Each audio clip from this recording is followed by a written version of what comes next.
Lezi indaba zehora lokuqala sikwethulela zona bukhoma ekomkhulu le-SABC e-Auckland Park eGoli bukele nazi ezinohlonze emini nje. Mr. Molefe, did you develop a relationship with him, a personal relationship? No. You didn't provide him with VIP protection? No, I never. Usomabhizinisi usolwa ngokubandakanyeka einsolweni zokuqhamukela kwamaqembu ezigilamkhuba emsebenzini wamaphoyisa uVusumuzi Matlala useqalile ukwethula ubufakazi ngaphambi kwekomiti lasephalamende eliphenya nge-SAPS. As you've heard, we learned that an agreement has been reached between you and the evidence leaders. By agreement between General Sinona and the evidence leaders,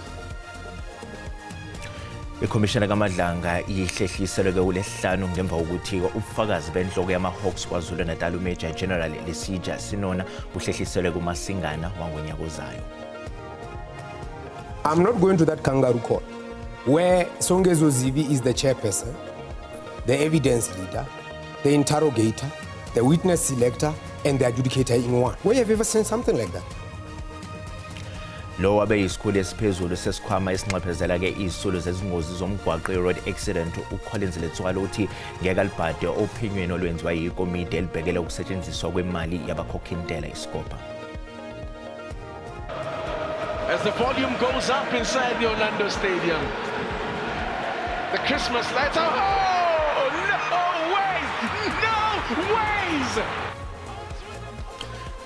Kanti uMasibheka kwezemidlalo iOrlando Pirates sibambene ke neMamelodi Sundowns ngamaphuzu ngo-25 esicongweni seBetway Premiership ngemva kokuguqisa iChippa United ngothunile eOrlando Stadium. Ukuthola kube kwembukeli ngiyakwamukela ke ezindabeni zehora lokuqala ezingunqa phambili kanti futhi ke ezihamba phambili la ku-SABC 1 eMzansi for sure kanjalo ke na ku-SABC Lehigh. Igama lami nginguDaud Phungula.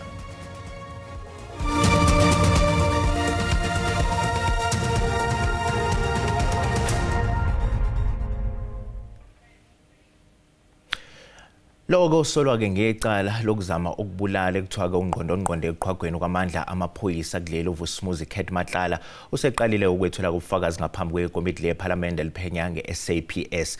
Bukeleke ake sibucoshe bukhoma ubufakazi bakhe. Members Mukone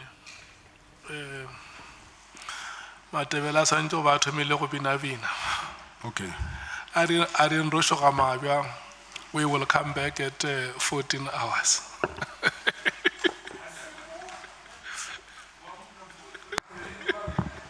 Chair, there are no interpreters.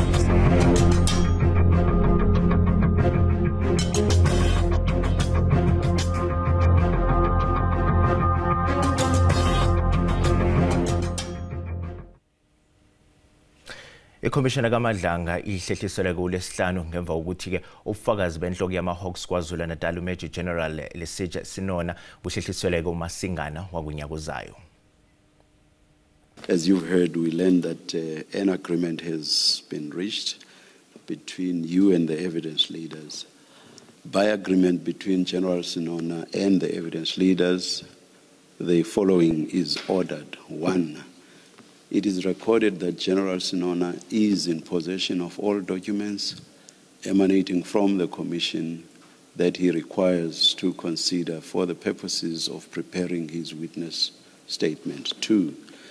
General Sinona will furnish to the Commission on or before 16 January 2026 a sworn statement addressing the issues listed in the subpoena dated 13 November 2025. For him to appear to give evidence before the Commission. 3. General Sinona will appear before the Commission on 27 January 2026 at 9:30 to testify and be questioned.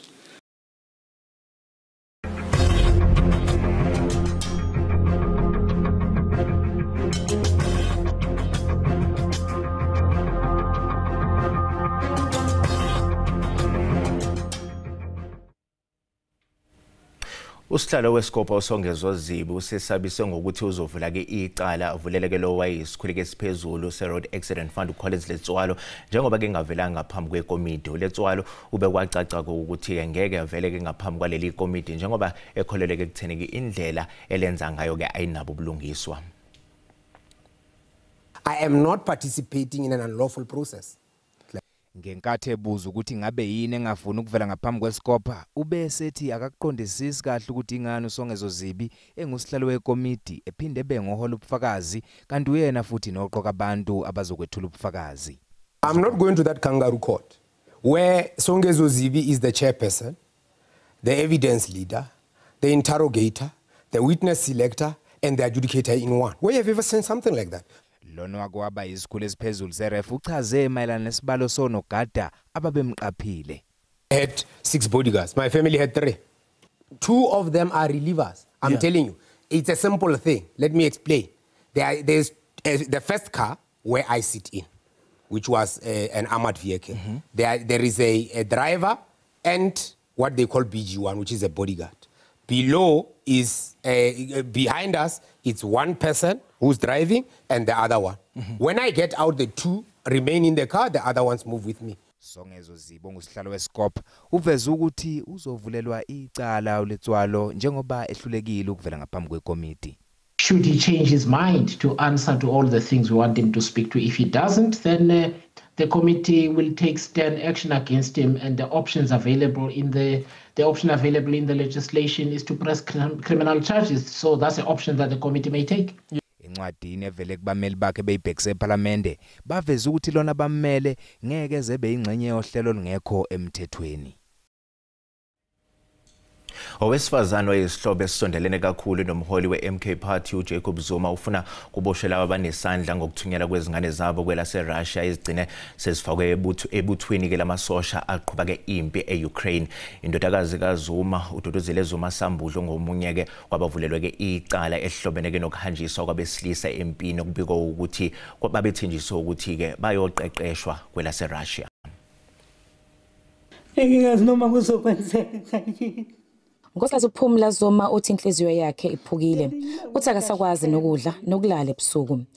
Umyeni kaNkosikazi uZuma washona kudala kanti wayengumfowabo walowo wayemongameli uMnumzane Jacob Zuma. Uthi konke akucelayo ukuthi kubuyiswe izingane zakhe eziphakathi kwalezo zongo-19 zaseNingizimu Afrika ezibambeke eUkraine. Amadodana akhe amathathu nabazukulu abahlanu kusolwa ukuthi bathathwa ngabathize abayizihlobo bathi bayoqeqeshwa njengabaqaphi eRussia. Nkosikazi uZuma uthi bathi befika nje eRussia abantwana base besayiniswa izinkontileka ezibhalwe ngolimi lwaseRussia. Uthi banika umfaniswane nezibhamo bahanjiswa namasosha aseRussia.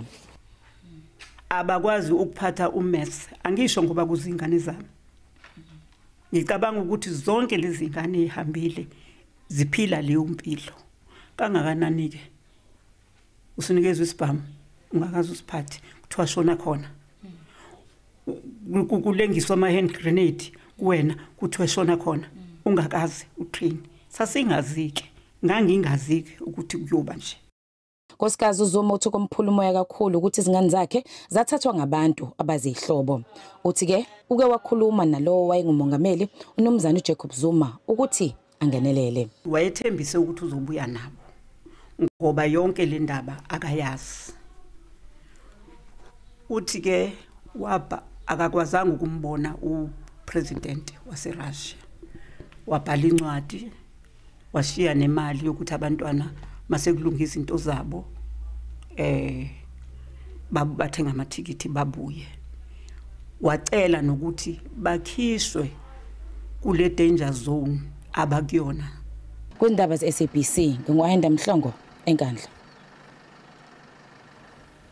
Ungqongqoshe zabesifazane yintshe nabantu abaphila nokukhubazeka ehhovisi likaMengameli uSindisiwe Chikunga usenxuse ochwepheshe bezokuxhumana nabeyindaba ukuthi basebenzisa izinkundla zabo ukusabalalise umkhankaso wezinsuku eziyishumi-nesithupha wokulwa ke nodlame olubhekiswe kwabesifazane nezingane. Ukwethula ngokusemthethweni umkhankaso wezinsuku eziyishumi-nesithupha zokulwisana nesihlava sokuhlukunyezwa kwabesifazane nezingane. uChikunga uthi naphezu kwemizamo eminingi kanye nemikhankaso yokuqeda lolu dlame, izibalo zibonakala zinyuka usuku nosuku. Ukhuthaze imikhakha yahlukene ukuthi yelekelele ukulwisana nesihlava ngokusabalalisa umyalezo. Our artists have always shaped our nation. Today, we need that same cultural courage in the fight against gender-based violence and femicide. You see, when we change the narrative, we shift the culture and behavioral change will fall and will follow. That is the silent power of the industries in this room. Whether through drama, current affairs, or advertising, this sector has the influence to flip the script. Kamumva nje umengameli uCyril Ramaphosa umemezele isimo sodlame oliyamene nobulili njengenhlekelele ebhekene nalelizwe. It means government can put more funds, because there are funds, but can mobilize more disaster funds into the combating of gender-based violence. But also it will allow government to do more in enrolling UNI and all private actors or non-state actors to play a positive role in ending gender-based violence. Up until now, there tends to be the thinking that only government must take positive action to end gender-based violence. Abesilisa nabo bahlabe ikhwelo benxusa abanye besilisa ukuthi babe ngabavikeli bahole imikhankaso ekulwisaneni nodlame olubhekiswe kwabesifazane. Mugelisi sathiqo ezitolo ngalo masibuya sizophathela uWT. Umnyango sijabule kakhulu siyaqeda namhlanje ukubhala ukuhamba nje ukusivivinywa kahle kwambe kahle singaba ngezinkinga. Umnyango wezemfundo eGauteng uthi nakuba kuye kwaba nezihibe kodwa ke zihambe kahle izivinyo zokuphela konyaka njengoba bekubhalwa kwiphepha lokugcina namhlanje.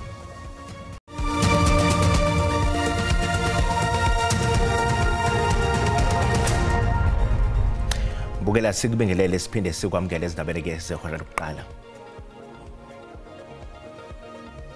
Bukela sikhumbuza ukuthi ke lezi ndaba ke zatholakala ke na ku YouTube as well as kanjalo ke na ku SABC Plus kanti ungangena kuzo ngokuzicinga ngamagama athi SABC izindaba na kanjani uzozithola ngomnjalo bazo. Umnyango wezemfundo eGauteng uthi nakuba kuke kwaba ke nezihibe kodwa ke zihambe kahle izivinyo zokuphela konyaka njengoba bekubhalwa ke iphepha lokugcina namhlanje.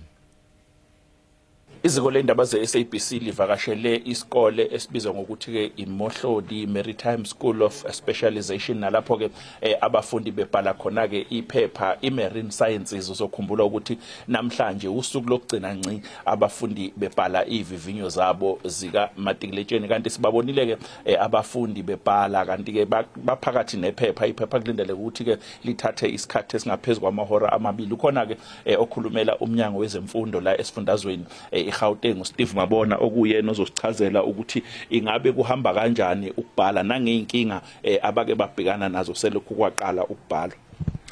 Sinibingelele kakhulu siwumnyango sijabule kakhulu siyaqeda namhlanje ukubhala ukuhamba nje ukusivivinywa kahle kwambe kahle singaba ngezinkinga uma sibheka nje lapha into ekhona ebekhona encane nje ukuthi kungabi khona kwalaba abafundi ebusuku ebebabhalisile ukuthi bazobhala. Siyabona ukuthi ubuningi babo abezanga kodwa ngaphezulu kwalokho nje ayikho inkinga ebekhona. Abanye abantwana bebeza nama cellphone nama crypt notes kodwa abangamaningi kangako. So inkambiso nje kahle ihambe kahle yonke. Bukela ubasibela kodabeni lwethu oluphambili usomabhizinisi usola ngokubandakanyeka ezinsolweni zokuxambukela kwamaqembu ezigela mkhuba emsebenzini wamaphoyisa uVusumuzi Khet Matlala useqalile ukwethula ubufakazi ngaphambi kwekomiti lasePhalamende eliphenya ngeSAPS. Usomabhizinisi usagcinwe ejele uVusumuzi Khet Matlala uqale ukwethula ubufakazi bakhe ngokutshela ikomiti ngamacala aseke waboshelwa wona phambilini. It was 2001. And what were you convicted of? It was possession of stolen property. Were you sentenced to a term of imprisonment? I was sentenced to 4 years imprisonment, but it was later converted to what is it called? Supervision. They call it correctional supervision. Uphinde wadalula ukuthi wesula isikhundleni sokuba ngumqondisi wenkampani iMedicare 24 kepha wathi usenawo amasheya kule nkampani. Le nkampani kubikwa ukuthi yagixabezwa ngethenda lika 360 million wamarandi umnyango wamaphoyisa kepha leli thenda laphinde lahoqiswa. At which point did you resign as a director? I resigned in 2024 December. Sorry? 2024 December.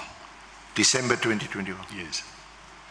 And at what stage was that tender when you resigned? Was it still pending or had it been awarded? I've been awarded by then. Nokho uMatlala uvumile ukuthi akazange awubikele umnyango wamaphoyisa ngokushenxa kwakhe kulesikhundla. Is there any reason why you didn't? Was that an oversight? I'll say so. But you're aware that you ought to have notified SAPS that you had resigned as a director. Yes, I just learned that later. Ebuzwa ngobudlelwane bakhe noKatiso KT Molefe uMatlala uphendule kanje. And Mr. Molefe, did you develop a relationship with him, a personal relationship? No. You didn't provide him with VIP protection? No, I never. Osukwini lesithathu eqhubeka nokwethula ubufakazi ecaleni lokubulawa kukaSenzo Miwa uSifiso Gwabini Zungu utshela inkantolo ukuthi uBrigadier Bongani Ginindo wamtshela ukuthi uzoya enkantolo eyofunda ke statement uma engafuni uzombopha ke izinsuku ezingama-90. Usifiso Gwabini Zungu uthi uGininda wamtshela ukuthi uzoya enkantolo yofunda istatimende. Wamtshela ke ukuthi yena angeke aye enkantolo ayofunda into angayazi. Lapha akhipha khona uGininda amagama ukuthi wathi wena uzohamba uye court uzofika ufunda istatement lesi. Ngathi mina ngeke ngiye lapho ngofunda into engayazi ngaze ngikhuluma. Wathi ngizoya ngwazi umbuso. Ngathi ngisho ngaya ngifike ngimi ngithule ngakhuluma. Wathi ngopha 5 days uthi 5 days athi ngophe kuma siyangikhipha mangakhuluma futhi uzohamba yongweba 90 days. Utshela inkantolo ukuthi watshela ukuthi angaphinde eze lapha enkantolo uma ebuya bangambulala noma bambophe. Bathi unyawo lami lulengele endaweni embili ngingenzeka ngibe ngibulale bona hayi laba bona bengangibulala noma bengangibopha. Kube nempikiswano ke phakathi kwejaji noadvocate Mnisi ngendlela abuza ngayo imibuzo ufakazi. That's the evidence. Now you're asking this witness, do you know how a statement is made? Did he sit down with you and explain what you must do? Did he administer an oath to you? This witness never said that. That's cross-examining the witness. If you don't agree with me, fine. Fine. I don't agree with you. Yeah, fine. Right, yes. No problem. No problem. I gather that the court does not understand. I understand everything. I don't think you understand law better than me. This is not law, my lord. It's not law. These are question of facts. Good. This is not law. These are fine. Continue, Mr. Minister. Iqala liyaqhubeka. So the Mukhula offered me tea. I then said I don't not interested. Inhlangano ebhekela ukusebenza kohulumeni beyindawo iyaqhubeka nombuthano waminyaka yonke wesigungu samalungayo kuba bonke omasipala abangaphezulu kwama200 obanjelwe ke eThekwini. Kulo mbuthano kudingidwa kamasu okusekela ukulethwa kwezidingo nqanqa emphakathini. Sibonge sibingelele kumbukelo indaba lesisikhathi impela umbuthano ke ohlanga obaleke kakhulu lo obandakanya omasipala bakulele eningizimu Afrika nala khona bezodingida kabanzi ngeingqinamba ezikhungethe ke omasipala ikakhulukazi ngodaba lokuhlinzeka kwezidingo zomphakathi. Njengamanje samukela uNdunankulu wakwaZulu Natal uMnumzana uThamsanqa Ntuli ozosichazela ukuthi lo mhlangano okhona namhlanje Premier ubaleke ngani ekuthuthukiseni ukuhlinzeka kwabantu ngezidingo zomphakathi. Well, umhlangano osemqoka kakhulu la kuhlangana khona omasipala kube khona nathi njengohulumeni sifundazwe kube khona nohulumeni kazwelonke neminye imikhakha la khona kufanele kubukwe khona isimo somasipala kwaZulu Natal kakhulukazi makhulunywa ngokuletha idingo zabantu intuthuko ebantwini. Sinethemba kekhulu ukuthi lo mhlangano lo uzosilekelela ukuthi umkhandlu lo noma inhlangano leyo masipala ikwazi ukuthi inikeze ithuba masipala kuba beyibuke bese bebuka isifundazwe. Thina silindele ukuthi ke kuwo konke okuxoxwayo la kukhuthaze ukusebenza ngokukhuthala okuzoletha uguquko abantu bakwaZulu Natal bethi hayi omasipala sesiyabona impela ukuthi ukusebenza kwabo kuhle kangakanani. Nankulu Sibongo Sikhatsa siyathokoza. Ndunankulu wesifundazwe kwaZulu Natal ke lo umnumzana uThamisani Mantula sibusele intambo kweGoli.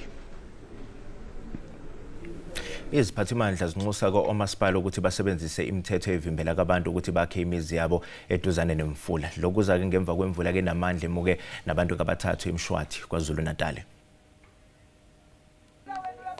Umndeni waseNdwedwe ushiyeke ukhungathekile ngemuva wokuba ilungu lomndeni wabo limuke nezikhukhula. uZanele Ndlela oneminyaka engama-27 ubudala ungomunye wababili abangakatholakali emva kwezimvula zangesonto ntambama. Hey, sikhathazekile kakhulu ngoba nasebusuku asikaze sizisilala.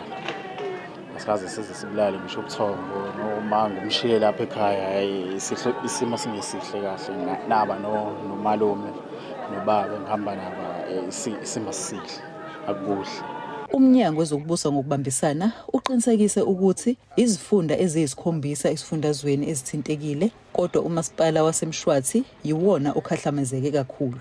Kusobala ukuthi omasipala nohulumeni jikelele sekumele baqinise isandla ekuthenini abantu bakha kuphi nabantu abasuke bengawulalelile umyalelo kamasipala ukuthiwa ama-bylaws isiphi isijeziso abasitholayo. Amathimba abhekele ukutakula athi inselele enkulu yokuthola abantu ababili abalahlekile inani elikhulu lemfucuza evale umfula. Iziphathimandla zithi izakhamuzi ezingaphezulu kwekhulu ezisale Dengwane. NginguNhlakanipho Magwaza ezindabeni ze-SABC eNew Hanover.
Mugeli, sale kahle.